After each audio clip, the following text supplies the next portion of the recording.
Welcome to the Motoring Podcast, your weekly discussion of motoring news. This is episode 142 on Wednesday, the 25th of October, 2017. Hello, I'm Alan. Hello, I'm Andrew. This week we'll be talking about how finally 3-litre Volkswagen diesels get their fix approved in the US. Woohoo! The EU gets busy raiding. Dumb journalism strikes again. And we feel all warm, fuzzy and thankful after we get yet another 5-star review. I can't believe you put that in the start bit. Jesus. What a creep. It is nice. I have read it, yes. Not expecting to find one, and it is lovely worded. But anyway, Dieselgate, follow up quickly. Get on with it. US and California regulators have finally approved the 3-litre diesel fixes that Volkswagen have proposed. There are suggestions that it's going to cost, it's going to save the automaker more than $1 billion because they don't have to now buy back all the Porsche Cayennes, Touaregs, and Q7s that were from various years, 2013 basically, forward to 2015 or 16, depending on the model. And it's also better for the environment because, let's face it, making new cars to replace all of those is probably not that great, ecologically anyway. No. But you found, connected with this, though, you found quite an interesting article, didn't you? Well, yeah, and I found it, I did. I found an article, and it was via, I've forgotten where I found it. Just a second. I'm really organized tonight. It was via Jalopnik, so thank you, Jalopnik. And there's an article, there's a two-part article in Der Spiegel. Both parts, right? Yeah, two-part article in Der Spiegel about the 3 students who uncovered Dieselgate and who found it, and how they mostly thought it was a mistake to begin with, and didn't really think much of it. It's really good. It's a quick, 10-minute read? Yeah, something like that. But it's very interesting, the process they went through to do the testing. And then, as I think we would have, if we'd gone through it, when they started to get results they weren't expecting, they went, oh, what's wrong with our equipment? And yeah. Which is what I think everybody would typically do. They wouldn't be immediately leaping to, there's something dodgy going on. No. So I do encourage people to read that. It's really interesting, and I thought it was good to have something which was, I was going to say a positive, and it's a really positive story about just how all of this that we've been talking about for so flaming long came about. So yeah, please follow the link in the show notes at motoringpodcast.com and have a little bit of a read of that, because it's good stuff. It's quality stuff there. Yep. More follow-up. Last week, we were talking about the fact that PSA are shedding 400 jobs at Vauxhall's Ellesmere port plant. And I mentioned Nick Gibbs was querying the reasons why PSA stated they were shutting, which was due to falling sales, even though sales didn't appear to be falling in Europe. But so he has continued to investigate this, and there is an interesting article on Automotive News Europe, which we actually seem to have quite a lot of this week. We do this week, yeah. It's quite strangely, but never mind. They're all good, otherwise we wouldn't be included. They're quite a good source for us, because they're not the kind of thing that you guys will just go off and browse for the amusement factor normally. Yes. It's not normally high on laughs. No, not really. But one of the main reasons that it seems to be, or that's one of the reasons this article seems to be stating, is efficiency. And there's efficiency, but there's also something which points out the next stage of what I tried to say last week. So one of the things I tried to say last week was, but it's obviously because of the drop of the pound, then halfway through went, oh, don't be an idiot, Alan, because that makes the car cheaper to build. But it turns out that's more than offset. One of the things that they talk about here is that it's more than offset by the cost of buying the components from Europe, which of course have gone up 20%. So yeah, the lower labor costs and the lower manufacturing costs are offset by the cost of the bits. Sorry, I interrupted you. No, because that actually brings up a good point, because they also talk about tariffs, and this is something that no one else ever mentions, but it's been nagging away at me. They talk about the tariffs, and they're talking about tariffs on the parts as well as the car. Whenever anybody talks about tariffs for cars, and in a post-hard Brexit world where there is no single market, there's no trade agreements, all people mention is 10% for the car. However, it's not. It can't be, because we, as you know, everyone agreed initially and seem to have forgotten or just don't want to talk about. But as this article points out, and Alan was just saying, we don't have a very big part manufacturing industry in this country. If you compare it to how big the motor manufacturing industry is and how many cars are produced by this country, a lot of stuff is shipped in. And now they get a tariff on them of between 2.5% and 4.5%. Yeah. So it's 2.5% and 4.5% on all the bits that go into the car that aren't from here, plus the 10%. Then the 10%, which includes all of that. And if you think about it, someone like JLR, they're buying gearboxes from ZF in Germany. Okay, so they've got a fairly hefty chunk of money for that big complex subcomponent. And it comes over, and there's that tariff on it, and then it gets built into the car, and then there's that tariff on it. And it's funny, because I was discussing this with one of my colleagues this afternoon when we weren't talking about humorous measurements. And God, that doesn't sound dodgy. That's how far it was. Sorry, units of measurement that are humorous. That went downhill quickly, and it wasn't meant to. It's been a long week for Alan already, and we're only on Wednesday night. Wednesday, it must be home.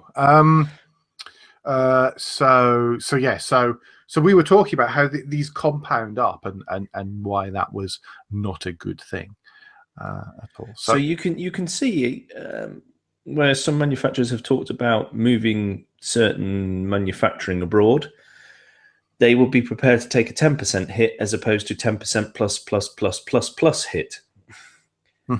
As we were saying last week, if you're running a business and you're looking at it purely from a business point of view, because that's what they have to do, because they are not there to prop up a country, what would you do? So anyway, I didn't want to get too doom and gloomy. I just thought it was an interesting article that dug in to look behind the headlines. So I was interested in that. No, it's a cracker. It is. So next up. Oh yeah. I was going to say the last piece of follow-up. It's not. It's the penultimate piece of follow-up. And this time it is slightly Dieselgatey again, I'm afraid. But it's BMW have been raided in a collusion probe, according to Bloomberg, as Daimler blows the whistle to the EU. So the good folk at Daimler AG, who of course are parent company of Mercedes-Benz, are taking advantage of some of the new EU rules that allow the first companies to blow the whistle on naughty wrongdoings to escape or to be part of a leniency program.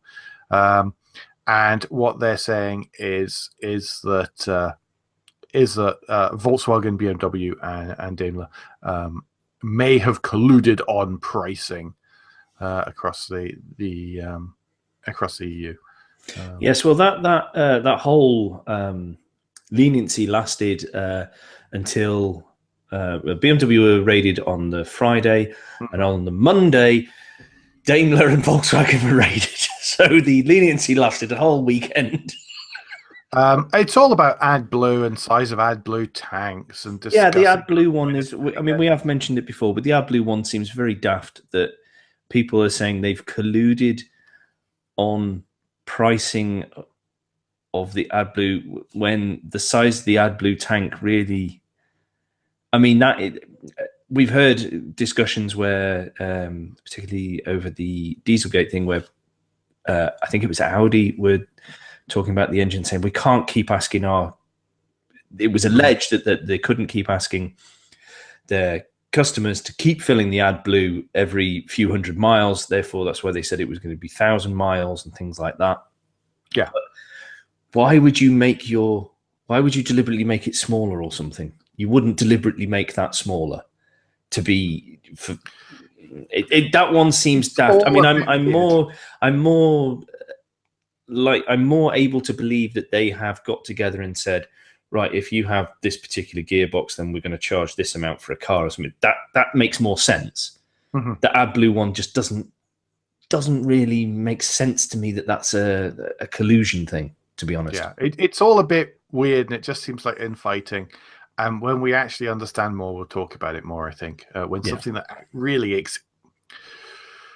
when someone or something can explain what's actually happening there, then we will let you know. But it's a bit weird otherwise.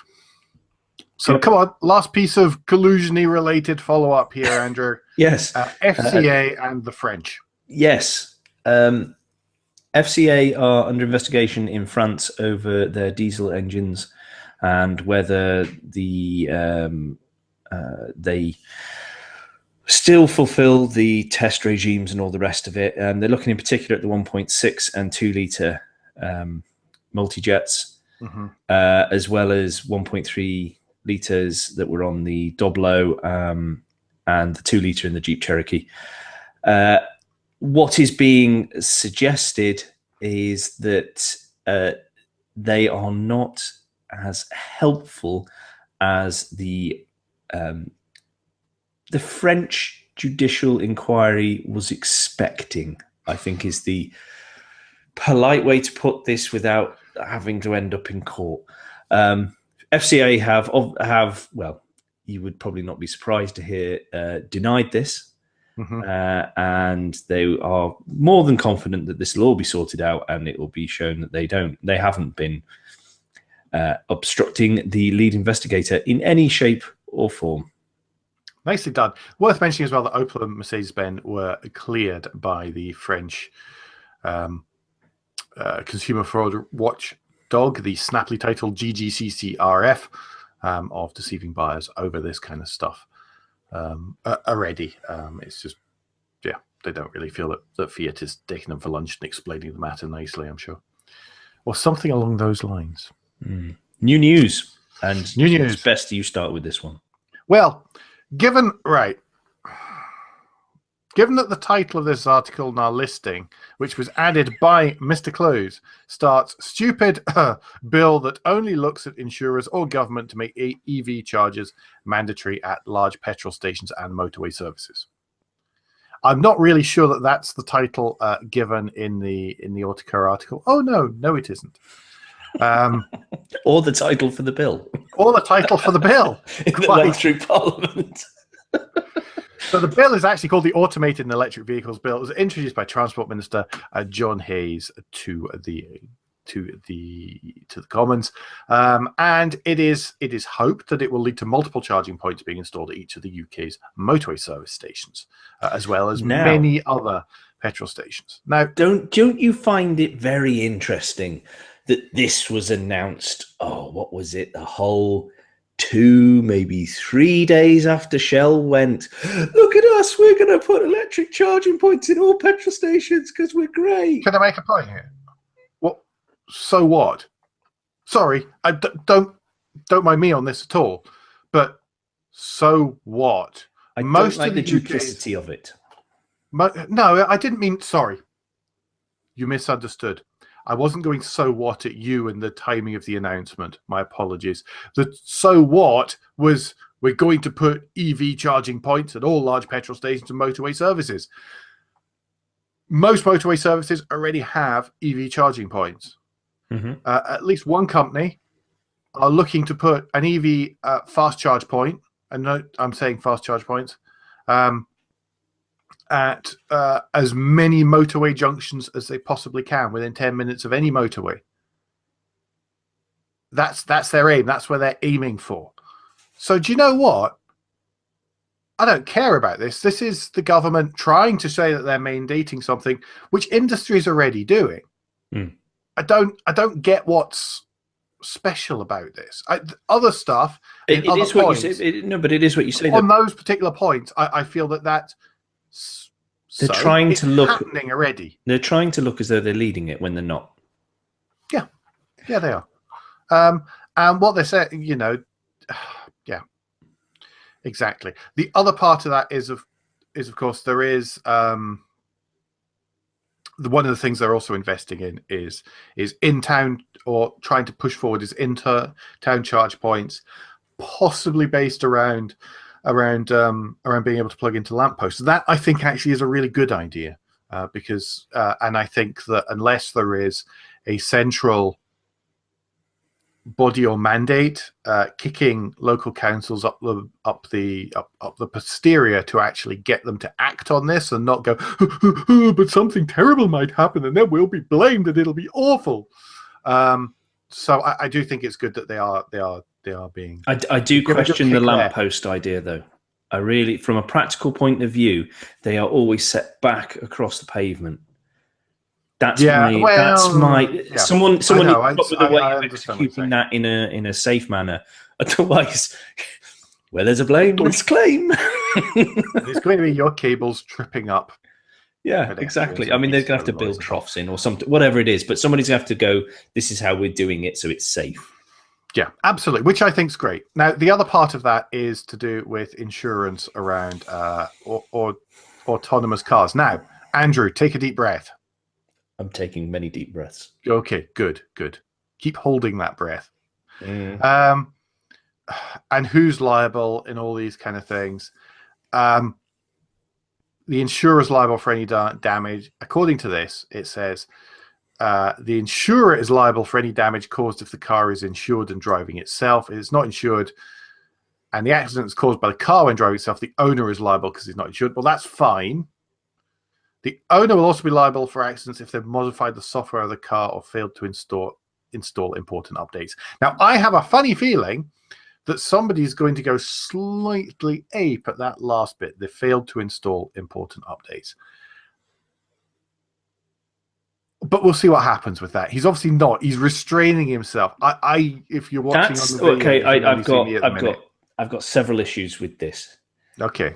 First is this is the opening bill for autonomous vehicles in this country to be rolled out. That's the idea, to be rolled out.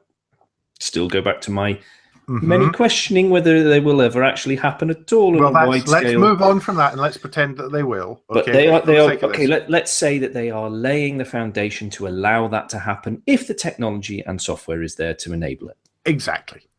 So, what do they do in this giant leap forward to push Britain as a primary place to come and develop and test your autonomous vehicles? They worry about the insurance. No, now hang on a minute here. Sorry. This is really, really important. I agree. It looks like, oh my God, they're worried about the insurance company. But in order to get a vehicle registered... 3 lines fixes it. If it's running on autonomous software that is up to date, it is the manufacturer's fault. Yeah. Everyone obviously needs insurance if it is a vehicle that can be driven by a human at any time. If you everybody needs the insurance anyway, just like any other vehicle on the road. That's why it's important. Is you can't tax. They can't even put these vehicles on the road until there is a clear statement from the government saying this is the deal with insurance. Because that's why you can't have stuff like that's what you can't register stuff. You can't register it or tax it for use on the road if you don't have a clear statement of what the insurance is. And the insurance companies, before you can even do that, have to understand what framework they're working in. Now, it's probably going to end up being a framework that's biased towards the insurer because they'll have been lobbying like heck. I mean, and do you know what? That wouldn't surprise me right at the minute with the world the way it is.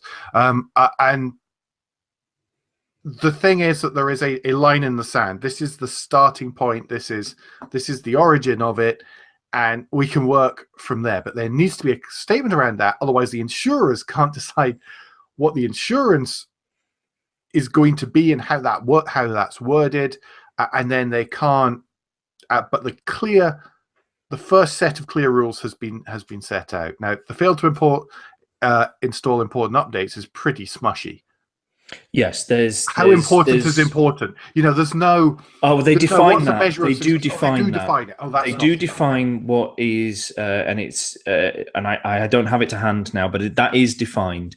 However, what good. isn't clear is what happens if you don't have cell coverage and you didn't know there was an update. What happens if you are, you know, if the manufacturer is slow to pass this update on, and things like that. Now that needs more clarification. But that also implies that it's over the air updates. But if you are, but how I read it as well is if you are aware that your vehicle needs an update to its autonomous or driver assistance software, to the point where, and I think it's along the lines of it would be dangerous if you didn't get it. It's something to do with that. So, you know, it wouldn't work in the way that you would expect it to. So there is a risk of it crashing in some way, is essentially, I think, what they're trying to say. That if you knew that needed the update, you just do not switch on those systems. The thing is, still use your car, you just cannot use those systems. The thing is with you and the cell coverage, okay, if or whatever, the over-air coverage, if your vehicle vehicle hasn't told you that you need those updates to be installed, then you didn't know, and therefore you're in the clear because your vehicle hadn't told you that it needed to make these updates. So, you know, I think that there's some. Yeah, I think there is, but I think we're not lawyers, be a bit more explicit than that. But it also goes back to issues we had with charging around Britain, connectivity around the country. That needs to happen. But the thing that really surprised me and upset me the most is this bill in no shape or form discusses what autonomous is. No, that's a fair point. But is that the place to discuss what autonomous is? Well, I was having discussions with lawyers who say they are specialists in autonomous vehicle and connected cars, and we were having to use the American levels 0 to 5 as a reference point because it was something that everybody understood. We all acknowledge they aren't quite as good as they should be. But it's a very simple capability maturity model. But some people were saying level 3 was autonomous. And I was arguing, if you are saying autonomous, it can only be level 5, not even level 4, because level 4 is only in some areas. Otherwise, you have grey areas in this bill. And that means the education of the owner by everybody involved has to be so much that that person can't just accidentally forget that. And that's a hindrance to that being adopted, in my opinion. Yeah, I think that's such a smushy, yucky area that it really needs hacked out. And the trouble with it is, the thing is that there is no. We're way off topic already. I'm sorry, but the thing is with that is that, remember, it's self-stated. There is no independent assessment of a level of autonomy. It is not an agreed thing. It is the numbers 1 to 5. It's like cell phone coverage. What do the number of blobs mean? The little bars on your phone. Whatever the heck the manufacturer wants it to mean up the top there. Yeah. It doesn't mean anything. Because there is no set level of no set measures, and so there needs to be an independent assessment of autonomy, and what those different levels are. So there is a set and clear capability maturity model that people can measure their vehicles against, and it's like crash protection, right? Crash protection falls into the same kind of category. This car is safe. Yeah, this one's safer. This one's autonomous. This one's more autonomous. And what it's taken is NCAP, for example, an independent body to do and to test and to be able to say, actually, no, this one is safer than this one. These are the many dimensions in which we have tested the safety. And you can see that we get different scores for each of those compared to this other vehicle over here, which has a different set of scores. And therefore, on aggregate, we say this one's safer than this one. And I think that it's going to end up having to be something similar to measure autonomy. There you go. I was expecting you to have the long rant in this one, and I've just done it instead. But it worries me. This But you is don't agree. the opening salvo. You can worry all you want. Worrying doesn't change anything. And it is the opening salvo, but at least it's a something. I'd rather they were saying something than not saying anything at all, or going, oh no, we can't decide yet. Oh no, we can't decide yet. No. This is where we are just now. We understand that. But they're clearly not talking to anybody who knows anything. That's what they're politicians. What the heck do you expect? I read a spiel from my local MP on the flipping nuclear bill, and it just about sent me through the roof because I thought your only flaming jobs has been as a blooming researcher for another MP.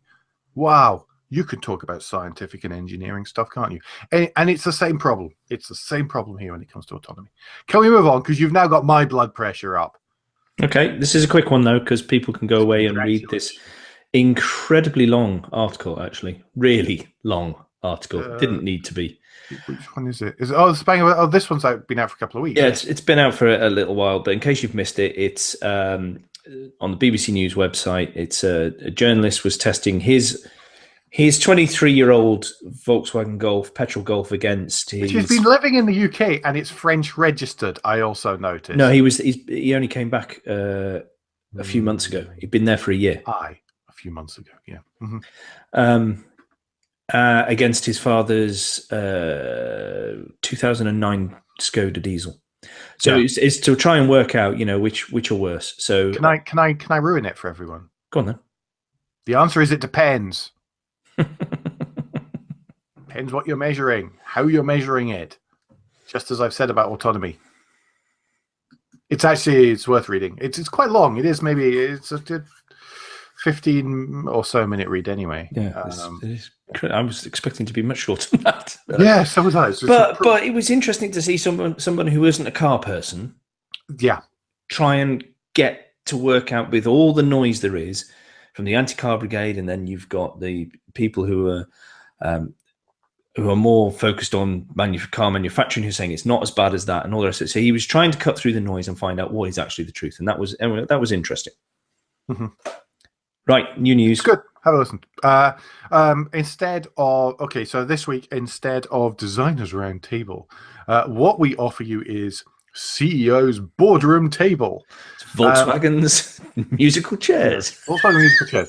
So we are... So I believe we commented the last time it came to important roles in the Volkswagen Group. We said that the people in there are about as fresh as Volkswagen Group styling directions were. Well, you'll be pleased to know that they have slapped us down on this one because they're the new chairman and CEO of Bentley is a chap called Adrian Hallmark, who, as you can probably tell by that name, is British, and he comes to Bentley from JLR, where he was their global strategy director. After being at Porsche and Volkswagen. Oh, after being at Porsche and Volkswagen. Oh yes, he's also worked for Volkswagen himself. Oh, sod it. Anyway, he's chairman and CEO of Bentley. He replaces Wolfgang Durheimer, who is retiring after his second stint in charge of Bentley. Oh, for goodness sakes. Oh, I give up. Move on. Volkswagen, we're all after new blood. We need new blood. Yes, we do. Right. So who's been from our company before? Yes. Oh, this person here, he is new. He's worked for us in 3 different companies before. Yes, but he is new this time. Just come on, people. Come on. Please get some fresh blood. Seriously, and I say this, and I'm saving you many thousands of pounds a day, hundreds of pounds per hour, or whatever, by doing this here and now rather than at any other time, which is, for goodness sakes, you need some change at the top. Just get some fresh people with fresh ideas and just look like you're trying to evolve. Please. Pretend. Yeah. Right, we're about halfway, I think, Alan. That'll be why nobody from Volkswagen Group ever speaks to us. Oops. Oh, well, over 2 years of Dieselgate. Jesus. No, that's not very fair. That's not fair at all. And we yeah, have been. it's that time of the it's that time of the show, as usual, where I make you feel a little bit guilty. Can you feel Guilty. it? Guilt. So yes, please, at the very least, we hugely appreciate, not quite as much as the iTunes ranking appreciates, which is we hugely appreciate being left a rating and review on iTunes or via the podcast playing platform of your choice. Most of these don't go purely on the number of downloads every month. They also have a factor in there about just what kind of feedback and reviews you've been getting and how recently you've had them. And that's one of the reasons why we warble on about this every single month. And we've had another new review. That's 3 weeks running. That actually that makes a significant difference. And 5-star reviews and pleasant words as have been used really do make a difference. And it gives us a little warm and fuzzy feeling as well to know that there is actually someone out there listening who cares enough to leave a review. Alan's not just having to put up with me on his own. Yeah. Please, you make this worth it. As well as that, if you'd like to give a little bit more help, then of course we have our Patreon, a way that you can give us a small amount of money every month and hopefully get something in return to help support the show. And you can find out more about that. The different suggested levels, but anything from $1, because it's an American system, Patreon, or more a month would be greatly appreciated. You can find that at motoringpodcast.com and click on the orange Become a Patron button that should be on the right-hand side of your screen. Thank you, Carlton. Yeah. Thank you, Carlton. Yeah. Very much appreciated. That was it's if a nice surprise. And by the way, if you haven't been following Carlton Boyce at Motoring Jono on Twitter and Instagram, then I strongly recommend it. Especially last weekend, the sod was off-roading in France in an Arctic Trucks modified Toyota Hilux. Please go have a little bit of a look through his Instagram feed, and you'll just see some fantastic photos of a really cool vehicle in really beautiful surroundings, and some of the cool vehicles he saw, and some of the other cool vehicles he saw. Yeah, I wasn't jealous at all. At all. Yeah. And how are you doing, Alan? So soon after, it was quite bad last weekend. I was it was bad. Yes, I can imagine. Thanks, buddy. Yeah, that's okay. Right, Formula E news, Alan. Yes, briefly. Nissan are to enter Formula E from the 2018-2019 season. Seems a little bit strange. When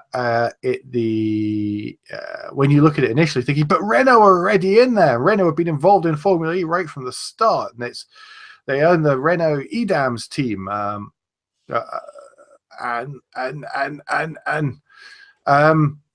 And then you realise, that actually what they're going to do is Renault. They're going to clear off, and then Nissan are going to take over instead. So is this the part of the Renault, Nissan, Mitsubishi Rebel Alliance where they're going to have something in each form of motorsport? Is this what giant conglomerate groups of car manufacturers have to do now to show off? It does look like it, especially as there is a sort of maximum number of teams you can have in Formula E just because of the logistics. So they've got F1, they've got messing around with World Endurance. Oh, does Mitsubishi come back to rallying? Ooh, let's start that rumor now. Yeah, let's get that. Let's shame them into it. Yeah. Good try. Because Mr. Gone always listens to us. Now, what I do wonder here is if this means that the 2018-2019 season will be the one where Monsieur Prost, who's been running the Renault EDAMS team since the start, maybe this is when he retires. Because he's been so closely associated with Renault and all that kind of stuff. So I wonder if possibly that's part of it. It lets the team draw a line We draw a line under the 2/3 sized espresso thief, and Good I job could you're not bitter and you don't hold a grudge, Alan. Good job you don't do that. He could have had it, honestly. That would have made an even better story. So This yeah. makes sense, more sense for Nissan to be in Formula E than Renault on the surface. Nissan is more globally recognized for its EV-ness. So whilst Renault is EV, it's not in as many markets as Nissan is with the Leaf. So whilst we go, but they've got the Zoe and the Twizy and stuff. Then of course Nissan have the Leaf, the ENV 200, and they intend on expanding the Leaf brand, really. I believe, if I remember rightly. So it makes sense from that point of view as well. So it'd be interesting just to see what happens at the same time. But it would also looks like it's going to take place at the same time as Nissan trying to push the Leaf brand a bit more. Yeah, I was going to say the Leaf branch, but then that was just too cheesy. It's never stopped us before, Alan. Not you, anyway. Right. Are we on rant? Are you on rant number 2 or number 3 coming up now? I think it's only number 2.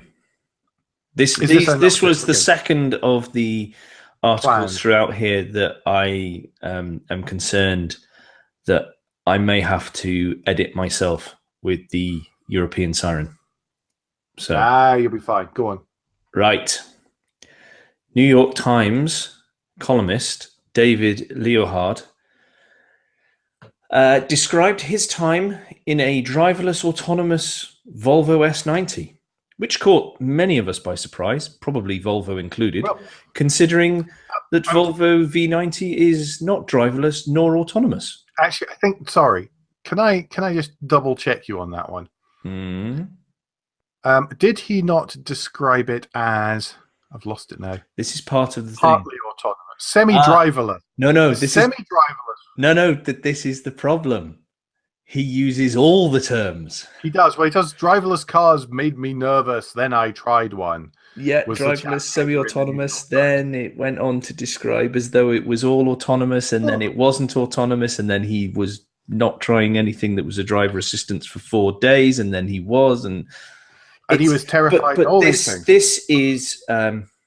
I don't want to get into the ins and outs because there's an excellent article on The Drive that shoots this down, but this evening I saw an article from Jalopnik which says what I really want to say, which is the way this stuff is talked about is partly manufacturers and people reporting on it's fault. Because we are not defining exactly what is what.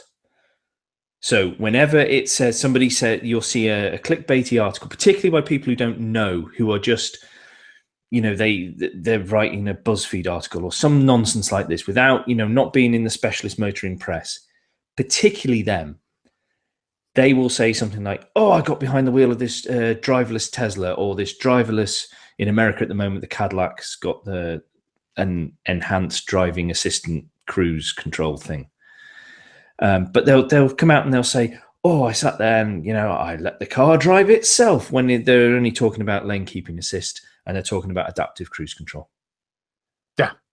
But it is giving the impression to the public that autonomous cars are around the corner. They are not. That they are able to do everything. They are effectively, going back to the levels, they are effectively level 5. They are not. Nothing is above a level 2 on these levels. And I question whether some of them are that as well. So please go and read. If you are interested in autonomous vehicles, driver technology, you talk about it, write about it, speak about it, I thoroughly recommend reading the Jalopnik article. Because and we know that Jalopnik can be pretty black or white about stuff. It can either be overly silly and really annoying, but one of the things that keeps me going back to Jalopnik are really good articles like this one by Ryan Felton. Yeah, It is incredibly well written, and he has some suggestions on how this stuff should be reported from now on. So rather than me rant too much, I will just recommend you going to read that. Yeah, it's good stuff.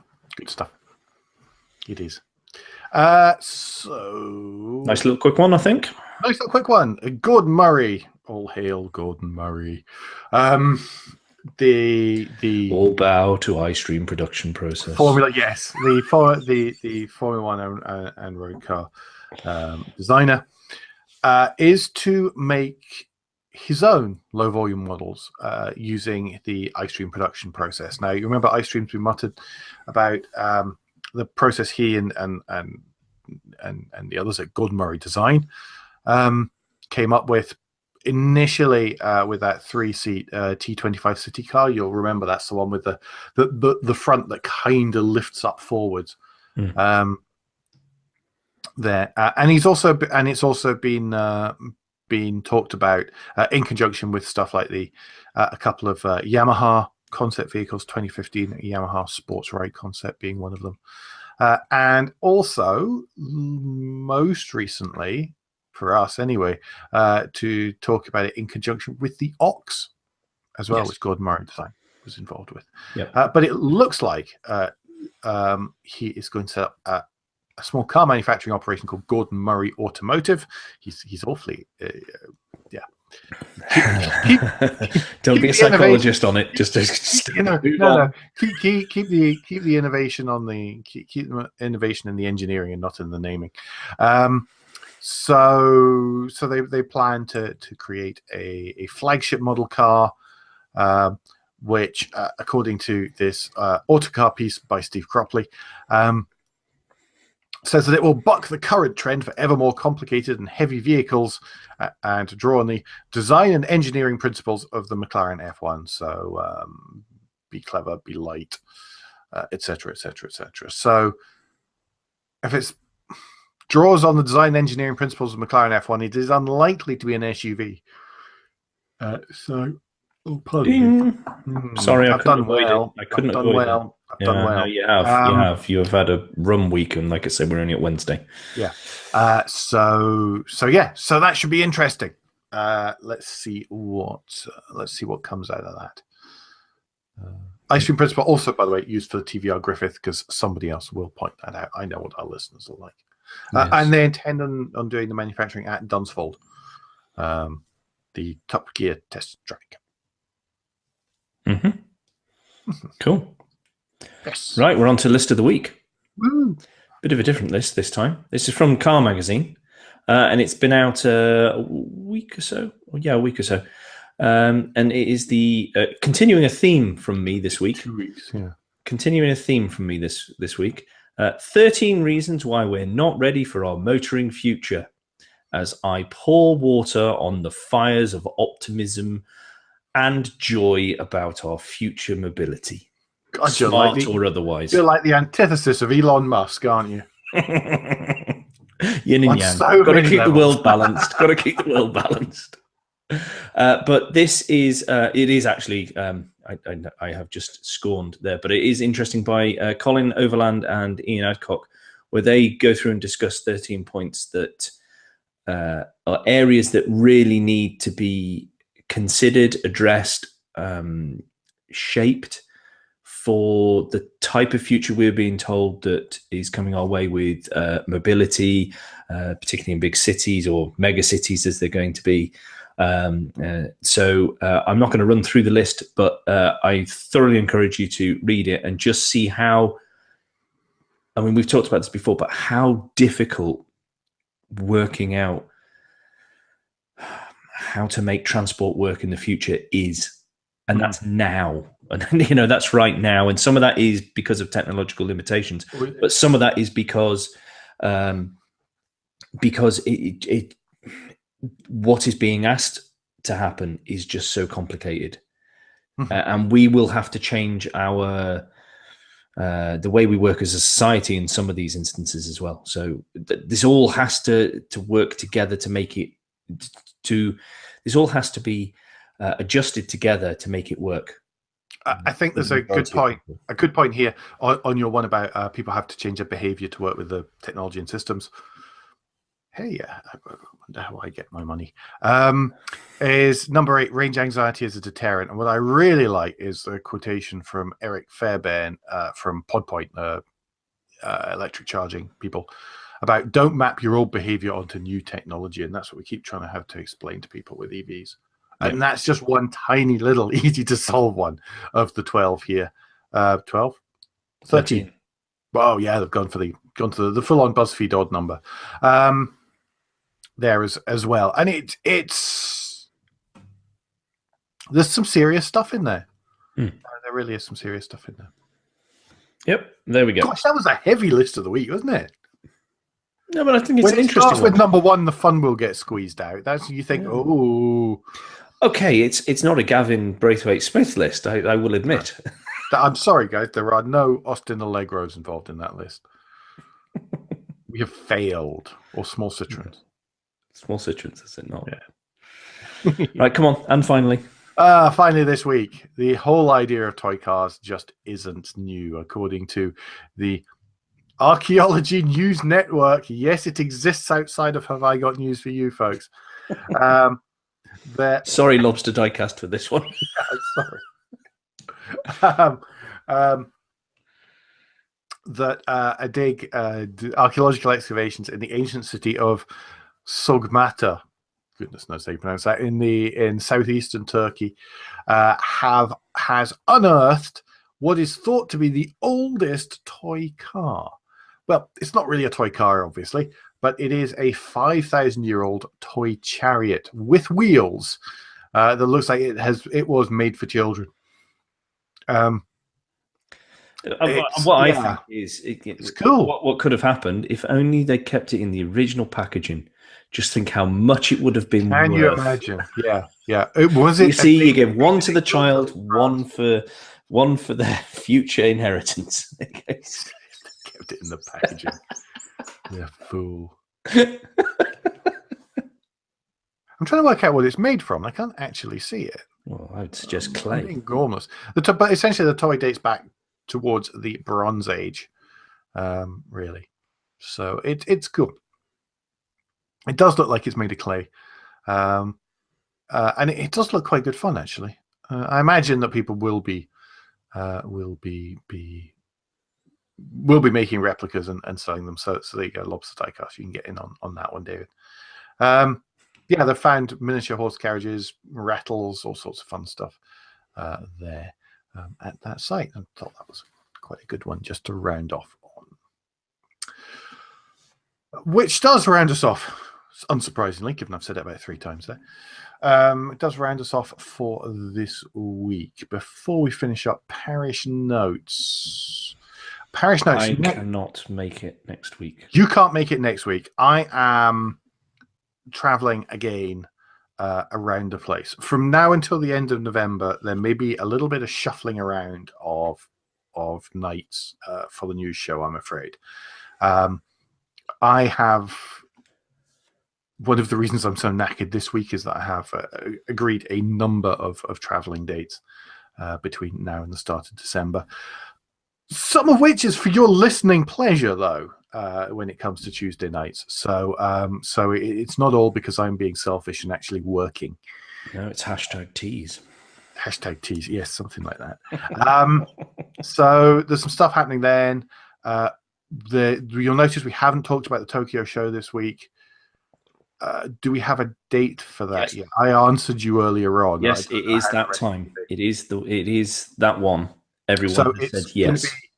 Going to be week after next, isn't it? Yeah, week after next. We record. We'll be recording, and it'll be out very shortly afterwards. Yes. He says, dropping Andrew in it, about just having a bit of a chat about the Tokyo Motor Show, because you might have noticed it's very, very different from Frankfurt, which is awesome because Frankfurt was a misery fest of the greatest. Well, it looks fun. They look like there's some fun things to talk about. We thoroughly intended to do a Frankfurt Motor Show roundtable, but when everything was revealed, we sat there and went, well, there's about one car we'll talk about. It We was, can't make that last more than 30 seconds, really. It just couldn't be. But it was not worth. We did not feel it was worth the time to talk we about didn't it. Let feel it was alone worth bothering you other poor people with. listeners with listening to. Yeah, that's it. It was like, wasn't Frankfurt boring? Yes. Now the next special edition. Next time on the Motoring Podcast. So we're trying to make up for that with a Tokyo one. We've got at least one guest that I know of. Hannah Gordon and Andrew Brady have agreed 2 guests. to be on. Awesome guests. So we'll be recording that not next week, week after because of stuff. Some other bits and pieces. So next week, anyway, what all this is it solo next week? Originally, I will record it solo from a Copenhagen hotel room. I just can't predict. That doesn't sound sordid in any way, Alan. No, not in any way, shape, or form. Or you're going to be one of the victims on one of these fantastically cheerful Nordic crime dramas. I think it would have happened by now. Yes, next week is the break, and I think it's Oslo every week until Advent. Anyway. Okay. So yeah, so that's what's happening. Next week will be a solo, so it'll probably be relatively short, and I will try and record it late on Tuesday night. Be less ranty because I'm not here. Well, yes, everything's less ranty without you around, Andrew. Yes, and then you'll miss it. You'll miss it deeply when you finish choking to death. I can't find the mute button. Excuse me a second. That's it. Have a glug of wine. That'll fix everything. Oh, yes, it does. Right, come on. We need to round up. Anyway, we're running up. Lots for you to cut out just there. Anyway, yes, now, next week, when it's me and the solo, don't forget, you can give us any feedback and share your thoughts for the show at Motoring Podcast on Twitter and Instagram. You've all stopped listening by now anyway. On Facebook and on the contact page of motoringpodcast.com, the hub of all our activities. Don't forget, there are blog posts. There's all sorts of stuff appearing on there these days. Please don't forget about our Patreon or leaving us a rating and review on iTunes or however your podcast. 4 weeks in a run. Yeah, or however your podcast app lets you do such thing. It really doesn't matter. If you could leave 2, then we'll probably get into the top 10. By the way, we've been like 11th and 12th. Yes. All this flaming week when it comes to audio automotive podcasts on UK iTunes. And we have had between 3 and 5 episodes across the podcast in the top 200 for the last constantly 2 or 3 weeks now. Now that probably means nothing to you, and you're going, yes, so what? We're not American. We're not Gareth Jones. And we don't have anyone who's in any way famous involved other than us, and we're not. So that is huge, by the way. For us personally, that is huge. That's fantastic. Yes. Thing. So if you can just help us keep feeling good, that would be great. Yeah, so leaving the rating and review on iTunes will help do that. Up until then, if you don't want to leave a rating review, you want to abuse Andrew terribly via Twitter, what's the best way? The best way for you to do that would be via Twitter, as he just said. If you search for cracked windscreen, you will find me there. And if it is abusive, I will just ignore you. Alan, if people want to tell you how correct I am, that it is a shock and surprise that no autonomous levels have been discussed in the latest bill that was not what I titled it on our Trello board, what's the best way for them to do that with you? I've completely forgotten what the start of that was. But anyway, I'm at AJP Bradley on Twitter, and that's about the best way. I will be back next week, but until then, I've been Alan Bradley. I've been Andrew Clues. And safe motoring.